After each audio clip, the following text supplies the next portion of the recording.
Era uma noite chuvosa, e eu estava sozinho em casa. Meus pais tinham saído para uma viagem, e eu finalmente tinha a casa só para mim. Tudo estava normal até que, por volta das 23 horas, ouvi um barulho estranho vindo do andar de baixo. Parecia o som de passos, como se alguém estivesse andando pela sala. Achei que fosse minha imaginação, mas, quando o som continuou, fiquei com medo. Peguei o celular e desci as escadas devagar, com o coração batendo forte.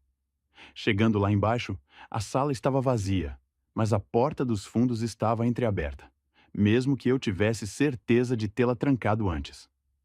Senti um arrepio subir pela minha espinha. Fechei a porta rapidamente, voltei para o meu quarto e me tranquei. Quando me deitei, ouvi uma voz baixa e arrastada vindo do corredor. Eu sei que você está aí. Minhas pernas paralisaram e tudo